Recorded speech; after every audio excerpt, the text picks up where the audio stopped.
जय हिंद दोस्तों।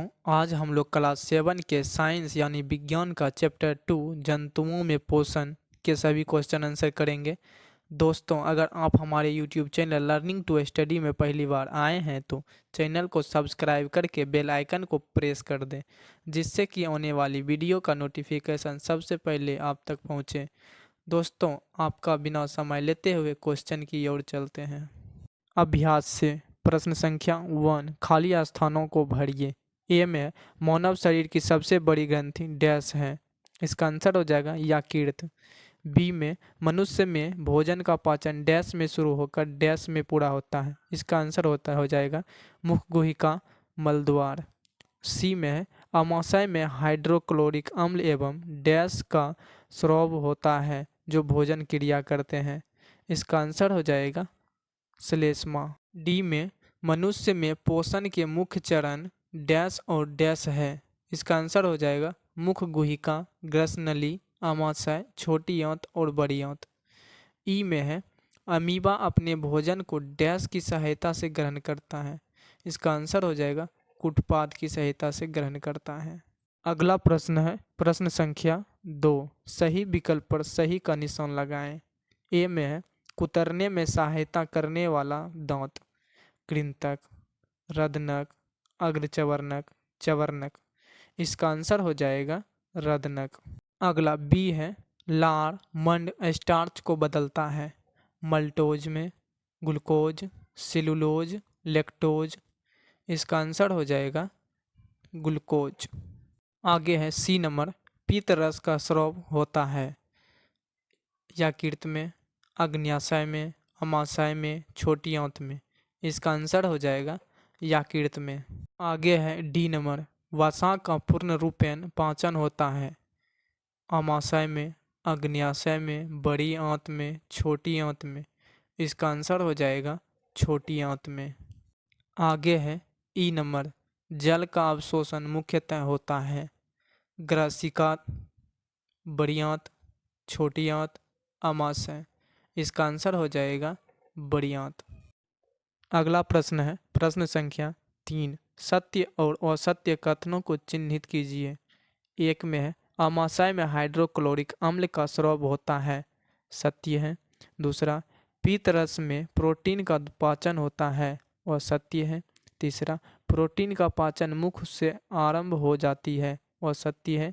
चौथा, जुगाली करने वाले निगली हुई घास को पुनः अपने मुख में लाकर धीरे धीरे चबाते हैं, सत्य है।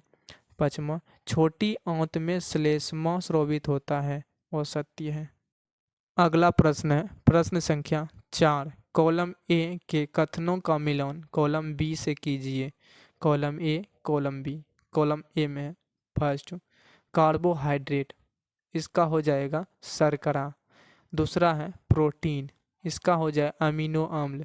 तीसरा है वसा, इसका हो जाएगा वसा अम्ल एवं ग्लिसरीन। चौथा है पितरस, इसका हो जाएगा पित्ताशय। पांचवा है लार, इसका हो जाएगा लार ग्रंथि। अगला प्रश्न है प्रश्न संख्या 5, आहार नाल के किन भागों द्वारा ये कार्य होते हैं। भोजन का चबाना मुख गुहिका द्वारा होता है, जीवाणु नष्ट होना अमाशय, उपयोगी पदार्थों का अवशोषण बड़ी आंत, मल का निकास मल द्वार द्वारा होता है। अगला प्रश्न है प्रश्न संख्या 6, एक शब्द में उत्तर दीजिए। पहला है मानव शरीर में पाया जाने वाला कठोरतम पदार्थ इनेमल है। दूसरा, पचे भोजन का अवशोषण करने वाली उंगली जैसी संरचनाएं दीर्घराम या रसांगुल का है। तीसरा है घास खाने वाले जंतुओं में सेलुलोज पाचन का स्थान रुमेन है। चौथा है अमीबा में भोजन पाचन का स्थान खद्दानी है। पांचवा, भोजन के अवयवों से उपयोगी पदार्थ संश्लेषण की प्रक्रिया जटिल पदार्थों का बना होता है। अगला प्रश्न है प्रश्न संख्या 7, कारण बताइए। इसका ए नंबर, मनुष्य में सेलुलोज का पाचन नहीं होता है, इसका उत्तर हो जाएगा मनुष्य में सेलुलोज का पाचन नहीं होता क्योंकि मनुष्य के शरीर में रुमेन नहीं होता है और जगाल करने की प्रक्रिया नहीं करता है। सेलुलोज का पाचन जीवाणुओं की सहायता से रुमेन में होता है। गाय, भैंस, बकरी, घास चरने वाले जानवरों में रुमेन होता है और सेलुलोज जो एक प्रकार का कार्बोहाइड्रेट का पाचन होता है। प्रश्न संख्या 7 के बी नंबर है, अमीबा के खाद्यान्नी में भोजन का पाचन होता है। इसका उत्तर हो जाएगा, भोजन को पकड़ने के लिए अमीबा अपने पददावों को विकसित करता है और चारों तरफ घेर कर विकसित पददाव आपस में मिलकर एक हो जाते हैं और भोजन खाद्यान्नी में बंद होकर कोशिका के अंदर लाया जाता है, जहां पाचक रसों का स्राव होता है और खाद्य पदार्थ सरल पदार्थों में बदल जाता है। इस प्रकार भोजन का पाचन होता है। आगे है प्रश्न संख्या 7 के सी नंबर, वायु नली तथा भोजन नली का संबंध ग्रसनी से है, फिर भी भोजन वायु नली में नहीं जाता है। इसका उत्तर हो जाएगा, वायु नली और भोजन नली का संबंध ग्रसनी से है। वायु नली के ऊपर एक मौसल संरचना होती है जिसे इपिगलोटिस कहते हैं। यह वाल्व की तरह काम करती है। जब भोजन करते हैं तो वायु नली को ढक लेती है और भोजन नली में चला जाता है।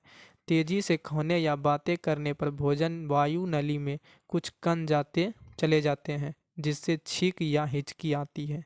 अगला प्रश्न है प्रश्न संख्या 8, छोटी आंत में किन ग्रंथियों के स्राव आते हैं, पाचन में उनकी क्या भूमिका है।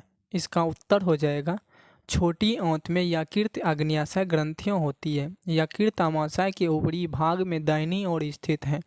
इससे पितरस स्रावित होती है। पितरस वसा का पाचन करती है। अग्न्याशय यह आमाशय के ठीक नीचे रहता है।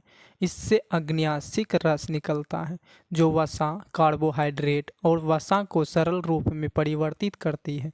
छोटी आंत की दीवारों से भी स्रावित आंत रस को, जो आंशिक रूप से पचे भोजन को पूर्ण रूप से पचा देता है।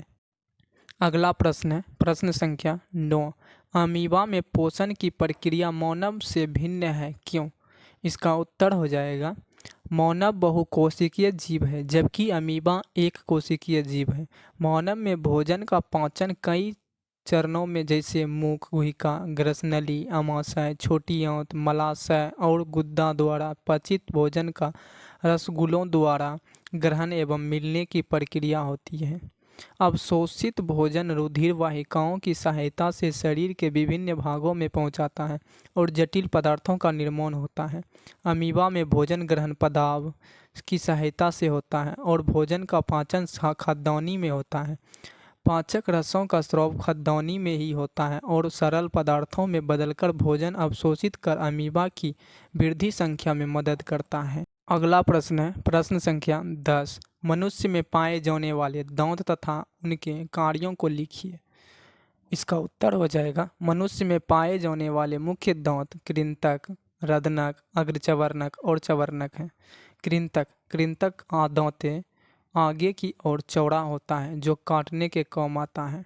रदनक दांत भोजन को फाड़ने का कार्य करता है। अग्रचवर्णक कटे हुए भोजन को पीसने और चबाने का कार्य करता है। चवर्णक ये भी भोजन को अच्छी तरह से चबाने और पीसने का कार्य करता है। दोस्तों, अगर आप लोग को हमारी वीडियो पसंद आए तो चैनल को सब्सक्राइब करके वीडियो को लाइक कर दें और अपने दोस्तों को शेयर कर दें। धन्यवाद।